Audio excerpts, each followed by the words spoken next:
for a slice of pizza. I'm Kodad, here with my co-host Chad, and every week we sit down with a guest from the industry to talk culture, projects, and everything in between while enjoying some fresh pizza. Today's guest is Everett Rhodes, a senior software engineer here at DPL, and we are eating the taco pizza from Papa John's. So stick around to hear some insights, share a laugh, hopefully leave hungry. So grab a slice and let's get into it. All right, Everett. Right off there. Hard-hitting questions. Okay. Other than coming on this podcast, what's your biggest mistake? Boy, I didn't sit in between you two. That's part of this experience. Yeah. So I watched some of these other episodes, and I knew you were gonna ask that question. Okay. And I racked my brain trying to think of like something work-related, some like horrible technical mistake I made, where I took down production or something like that. I couldn't come up with it. Part of that is What have you been because doing? I know. Like you trusted me with the keys to the castle. Yeah. I guess. Oh, I guess that's one way to take it. Yeah, it was like my first job was a big corporation where we deployed everything to data centers, and there was several layers of separation between the development team and the deployment team. So I never got to make those mistakes.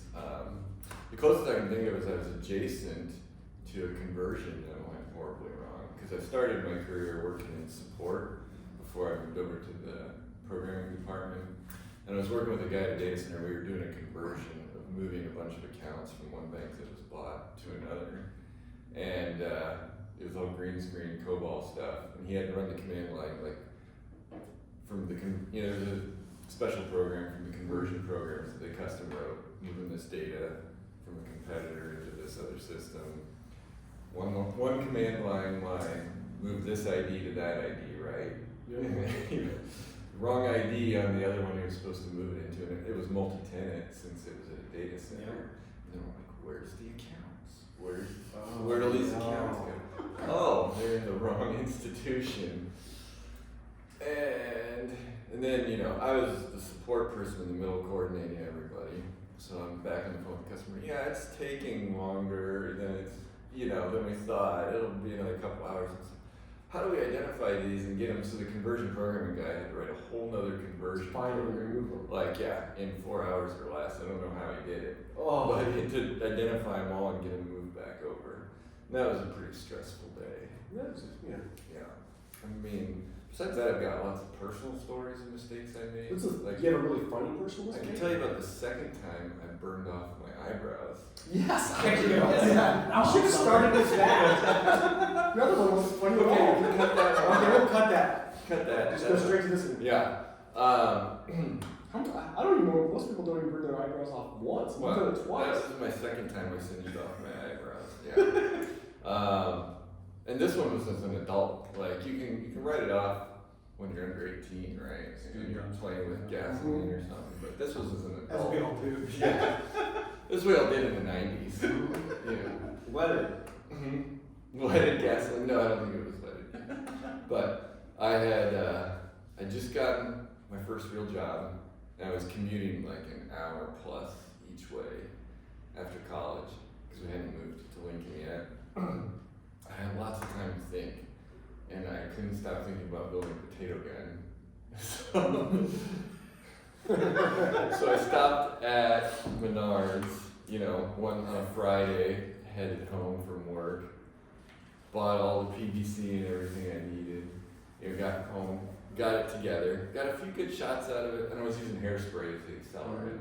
And after a while, it wouldn't ignite anymore. What is going on? So you clicking it, nothing's happening.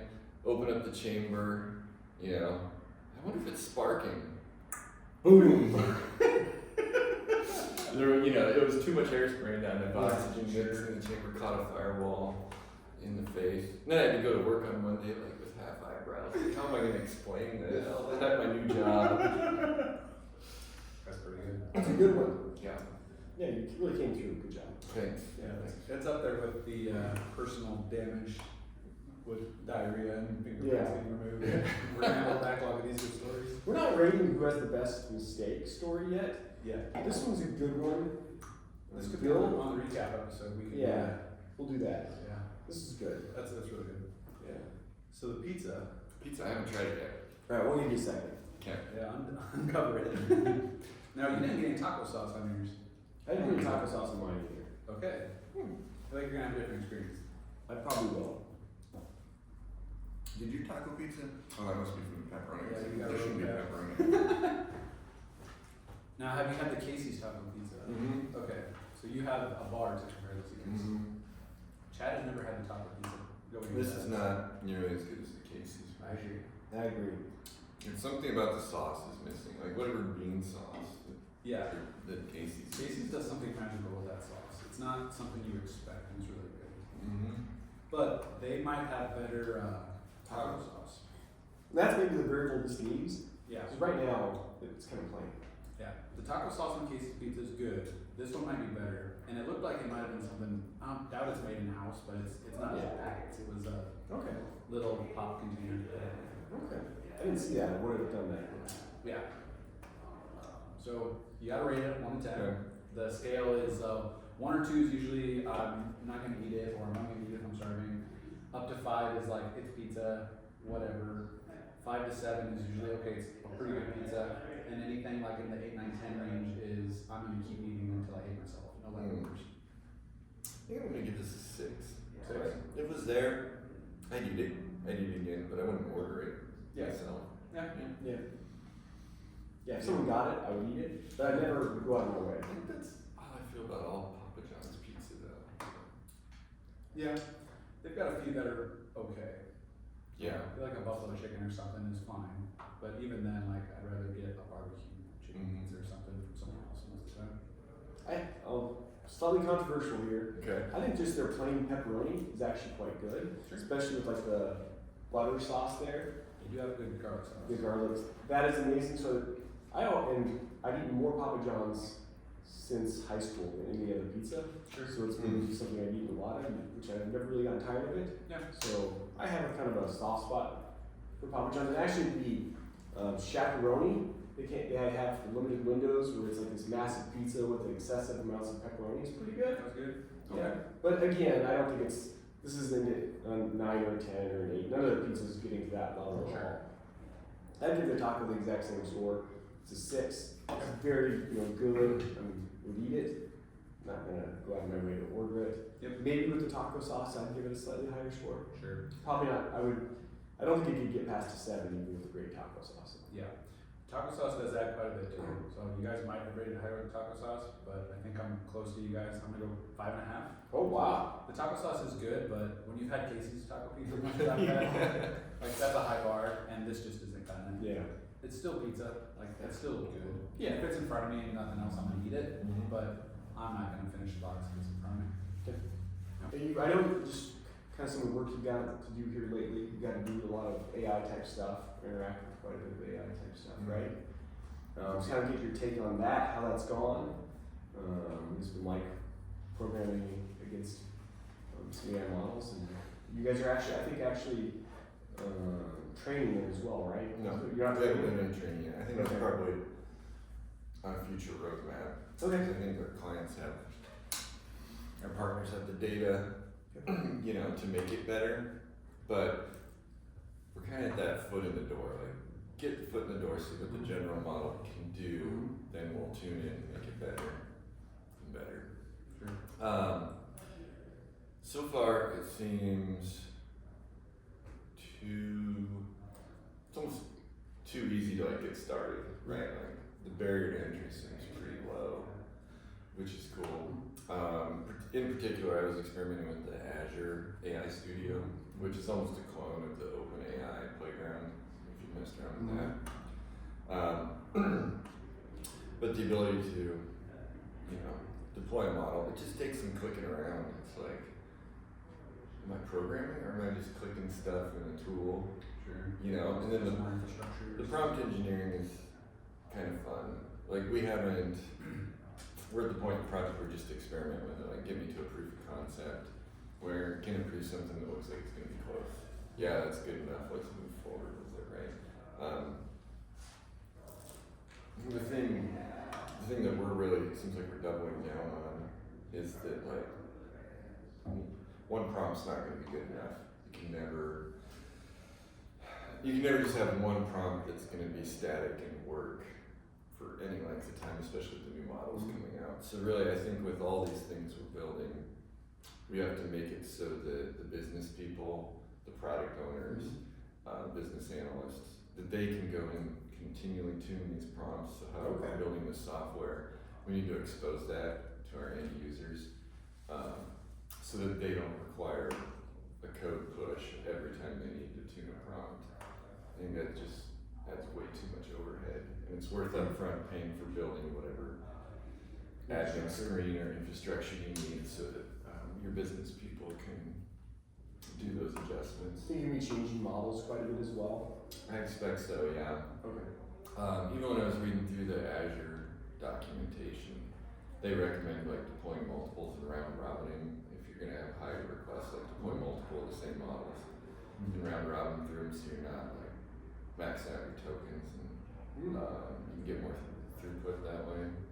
Okay. So I think all that kind of things, and I'm sure the next step is also going to be, the next business requirement is going to be, a new model came out, I want to like draft preview what that would do without actually committing to it, right? Yep. So like GPT-5 comes out, or 4.0 Turbo or something, right? And I want to see what this can do, but I don't want to roll it out wide. So the ability to quickly switch and preview, or try and build in from the beginning, or make it so that we can easily expand to that functionality of just picking from a drop down for the admins. Use this one instead of this one, show me what the difference is. Cool. It's interesting. How's the integration of all that been going, like from the code side? We're just starting, but it looks pretty straightforward. It's just some JSON you send in, right? Like you fire it off and you wait for something to come back.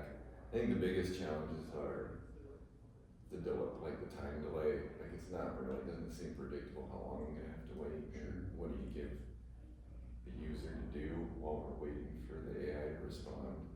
Or I'm worried about in the future, this AI drift, when the previous versions of GPT started getting old, they were calling it what was it, like the winter time? It got grouchy in the winter after it'd been around for a while and started to refuse to answer questions. It's getting too cold at the end of fall. You gotta put your coat on in the winter time. Yeah. People were publishing articles about AI was starting to act different as it aged, some of these models and stuff. So I do wonder about that, like if it just refuses to answer, building in some resiliency or some retries and stuff like that. That'll be interesting trying to keep up with the updates, like from a project lifecycle and maintenance point of view. Yeah, grouchy software takes on a whole new meaning when we're talking AI. Before it was just bad software, now it's essentially angry eyes. It's angry or just getting lazy. Lazy is what the word that it kept using. Like it was giving lazier answers. It's easier if I just give the same answer back, over and over. Yeah. That's interesting. I can see that being trained into the model on accident, kind of. Like people might change the prompts a little bit, but I learned that this is the right answer, so I'm just gonna keep giving it. Yeah. Huh. Interesting.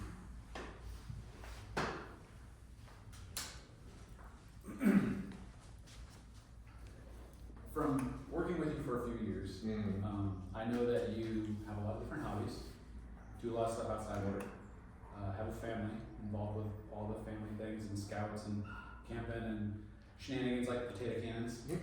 I didn't know about the potato can until today. Me too. Or maybe I heard this where it was better, but so I'm kind of wondering if you had advice for maybe a younger generation of people who might just be getting in this industry, what advice you could give them to balance that work-life balance and how to stay interested and engaged in those things outside of work. Because I know a lot of the younger folks feel like they need to dive in and commit a lot of time to this stuff, and then they kind of lose sight of everything outside the office. Yeah. I think, just sitting by people, sitting like we are, beside people who are more experienced was always how I learned the fastest. Like, going out and reading, sure. Like, I used to get MSDN magazine, right, on the desk and leaf through it and look for interesting articles. But for me, almost all of it, the learning has come with whatever I'm working on, right? I didn't have to go chase something, and usually when I did, it was the wrong thing anyway. So a lot of that, like, doing things on my own, I just kind of had to wait for a project to come along and then say yes to it, right? Like, we want you to be on this team to do something. Sure, let's try it. And then you learn by doing. Has always been enough for me, as long as you take the time to dive into it. Like, if you just do a surface level, I'm gonna get it done, but like, when you have the working on whatever, I don't know, or your first Angular project or whatever, you do just enough to get your components on the screen and stop there. Don't do that. Dive into like, what are the life cycle of these components, where are the hooks, you know. Really, don't just take that answer from Copilot and slap it in there, but dive into why it works, you know. I did so much of my career even was pre-Stack Overflow, much less pre-Copilot, you know, so like RTFM is always kind of my thing. Like, read the manual, read the instructions, dive into getting a good handle on the tools you're working with. And then, I don't know, and lean on the people around you who have more experience. Don't be afraid to ask them questions. And then you shouldn't really feel like you're, you know, like, I don't know, like you're falling behind. I never felt this extreme, like I gotta go home and try to build something on the weekend, pressure. As long as I was focused at work, researching the things I was doing, I always felt like reading the docs was just as valuable as writing the code, right? Understanding how it works so it worked properly and I wasn't hopefully leaving a bug for somebody else in the future. I'm gonna keep going with my advice here. I got a lot of value out of doing things like Nebraska code. So back in my day, like, these things were free on Saturdays, right? Even if you didn't have to pay, they would do these boot camps that were structured just like Nebraska code and these other code conferences. Except they do a free Saturday you can show up for. And that's where I would give up my free time to go to those, and those were super valuable. But you can talk to your company into sending Nebraska code, hit the sessions, try to do ones obviously that are related to your work, take the notes, you know, bring it back, talk to people in the office about it, get excited about the things you should be excited about. Like, do you remember how pivotal it was when you found out about Moment.js?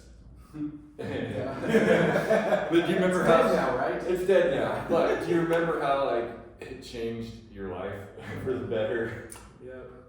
Like, I found out about that going to like a Nebraska code session that sounded really boring because it was about date timing, right? But then you get in Moment.js. I don't have to fight with JavaScript dates. What? This is gonna be the best thing ever. And I came back to work and said, everybody, stop what you're doing. No more JavaScript date times natively. Get this package. So you know. Date times are one of those weird ones. It's one of the dumbest things none of us want to be an expert on. Because it bites you so often in software. So often. 20 years later, we're still getting bit by it. Well, now we're getting bit by having to remove Moment.js. Yeah, you can't win. Yeah. A lot of it they baked it into the standard JavaScript date time. It's gotten a lot better. Yeah.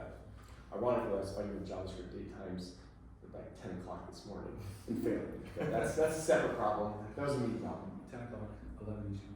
Yeah. So it kind of sounds like your advice is take the time to learn and understand what you're doing instead of going at surface level. That's going to prevent the rework. It's going to give you a better understanding so you can be more efficient and focus better when you're at the office, enable you to do those things outside of work and stress less about it to begin with. And learn from those people sitting beside you. Like, don't interrupt Kodad if he starts explaining to you about Angular lifecycle hooks or something. Like, you know, soak it in. Yeah. Take that opportunity to learn, because for me, I learned faster that when somebody's telling me about it. Yeah. When Async Await came out for .NET, I didn't have to read much about it because the guy sitting beside me, the lead sitting beside me, had read all about it, and he would he got excited about it when we stopped talking about it. All I had to do was like stop coding, listen to him talking about async layers. Oh, IO completion ports, you say. Interesting. Nice. You get the TLDR from the people around you. Yeah. Like that. Alright. Anything else? Anything else? No, what are you doing? What do you want to do with them? Well, no, this is the send off, huh? Yeah. Send off. Not that send off, Chad. Thank you for tuning in. Make sure you like and subscribe if you want to get more content from us. Leave a comment below, which should be fixed now. Chad. I don't know if it's fixed. So tell us about your funnest time with the potato gun. You have your You have eyebrows. eyebrows. Yeah. Everett, it's tradition that we let the host pick Oh, yeah, I forgot the about next guest. Even though you didn't get the luxury of one of the previous choices, but we have a backlog of potential pizza options now. So what pizza would you like us to get for the next episode? Brand and flavor and Well, I've heard Timezones isn't open anymore. Not for lunch. So that's yeah, really that's the Unless we record in the We evening. can record a meeting. We've done that. But Yaya's Pizza, they've got like a Nebraskan or a cowboy or something like that. It's really good. It's a lot of meat.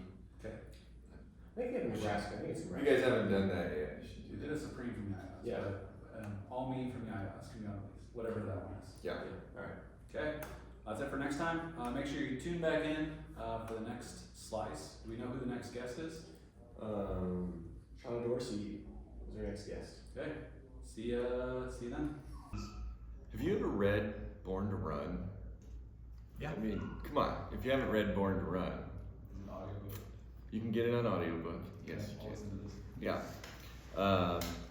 So my feet always hurt my whole life. Like if I had to stand around and be on my feet, you know. And then I wanted to get into running because my little sister had started running, and you can't let your siblings be better than you, right? Yeah, sure. So I started running, and it sucked. But that was about the same time this Vibram 5 Fingers started showing up in stores, and I bought a pair of those shoes because I'm like, well, these are cool because they're weird.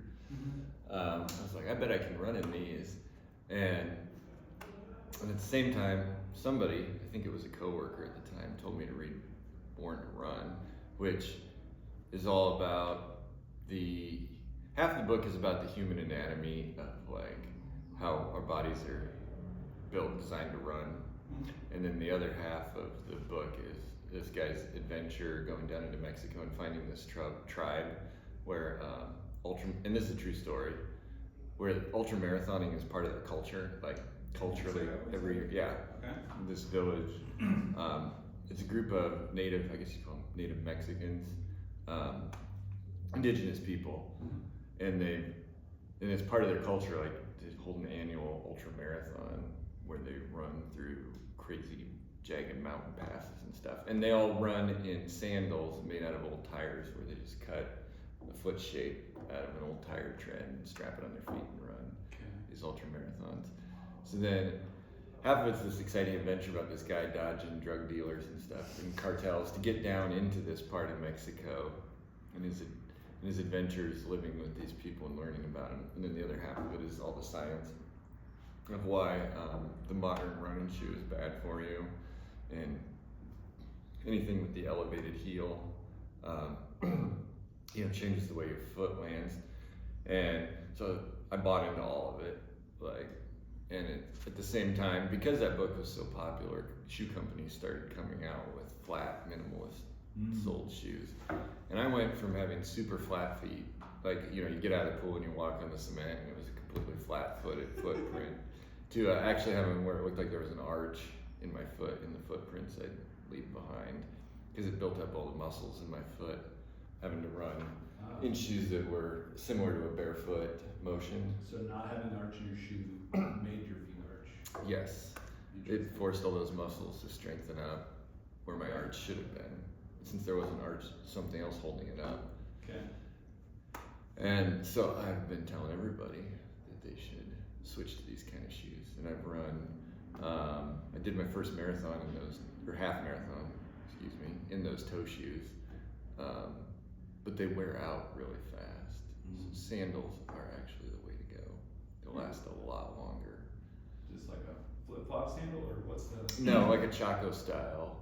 except I hate Chacos because they have a lifted heel and a heel cup. And I got in an argument with a Chaco sales guy once because he was trying to tell me how the stabilization was good, and my wife had to pull me away from the conversation. Almost through fist. What's the name of the brand of shoes? Zero shoes are, for me, those are like the right price point, durability. You know, there's lots of other brands, but Zero Shoes kind of checks the boxes of kind Because the sole is thin or because it's flat? yes, Both. Okay. yeah, thin and flat is better. They do weightlifting things too. I've always heard you should have Mhm. flat shoes for weightlifting. Yeah, yeah, they have a shoe specifically designed for CrossFit, but almost any of their shoe models will work for weightlifting because they all have the same flat sole. Like they basically reuse their sandal sole on almost all their shoes. Okay. I always thought you had opinions that you should be running barefoot. I mean, yes, that's the ideal, right? Run barefoot, but I can't fix my stride enough where I don't wear holes in the bottom of my feet. You can look at my sandals and see where the wear marks are. Sure. And Where are they? I can't get that. These are brand new because Zero Shoes just feel like we had. have a visual medium here. They just had their holiday sale, and these are brand new sandals, and they're not worn out Okay. yet. They're like brand new. The pre-holiday holiday sale. What But I are they celebrating? The- Columbus Day? Getting rid of this extra Mhm. talk before making next year's release. For Black Friday? I have converted several people in the office to Yeah. wearing Zero Shoes. Hmm. Like, people ask me, and they look at me like I'm crazy when I tell them about how great these shoes are. But then I'm like, well, look at Beck, he's wearing them. And they're like, oh, Beck's wearing them, I should try these out. Okay, I guess. Well, I had the impression that you were pro barefoot instead of shoes. It's I kind of mean, the same philosophy, It's right? the same philosophy, and if I could pull it off, like barefoot is the way to go. Sure, go for it. If you can dodge the broken glass and not That's what I was wondering about. Like, is it wear just- holes in your feet. You want to be Run barefoot, it on but the you just cement, can't toughen up but, enough with like- modern stuff on the ground. Yeah, I think, you know, depending on the surface you're running on, like one of the other books I read was like Barefoot Running, a step-by-step guide or something. The guy lives in California and has run barefoot, like actual barefoot his whole life. I'm like, sure, if you live where it never snows and, you know, you live where it never snows and you can run on the beach and all these other things, go for it. But even like the Mopac Trail with the crushed limestone, that is painful to run on barefoot. I tried it once. Yeah, I can see that not being very fun. So having something protecting your feet. So the ultra marathoners in Mexico that are doing those runs, are they running on pavement? Are they running on like dirt? No, it's all like dirt single track Okay. type of trail. That was my next question is all this theory stuff because we used to run on grass and dirt Well, and concrete makes this a lot more complicated and that's why you want more padding in the shoe? no, it's not the concrete because, well, part of that story is that another guy comes down to that same tribe and recruits a couple of those people to come run ultra marathons in the U.S. Okay. And like, you know, they get shoe sponsorships and then they throw away their shoes and go make a pair of sandals from the dump anyway, right? And run it. Yeah. And they had no problem like transitioning. The book talks about how part of it was on pavement and part of it was running like mountain trails, and they transitioned to the pavement just fine. And if you're interested, look up. I think his name is Habibi Bakila. He back in the day ran a Olympic marathon barefoot and won, and I think that was all on pavement. Very cool. I'll have to check it out.